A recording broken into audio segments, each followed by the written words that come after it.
Hello everyone, my name is Abdul Kabir from 8th standard. My topic is about coal thermal power working model. First we have to know what is thermal power. Thermal energy is a major source of the power generation in India. Most of the electricity is produced by a steam plant in our India. About 170 billion tons. A fifth largest coal is classified as a AG grade coal. Now I explain you how the model is working. Let's start.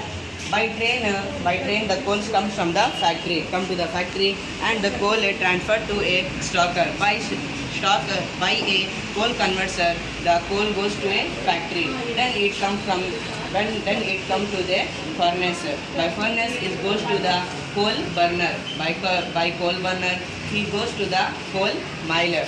Then it again comes to the boiler. By boiler the coal make a steam. By streamline it goes to a turbine. Now the electricity is ready, but it is not sufficient to our house because it is too much powerful. Then the electricity goes to a transformer. Then the transformer is produce electricity. Power is low. Then it is goes to the power line. Then by the power line the electricity comes to our house. Let us see how it's working. By turbine the coal water comes to a condenser. By condenser coal water goes to a cooling tower.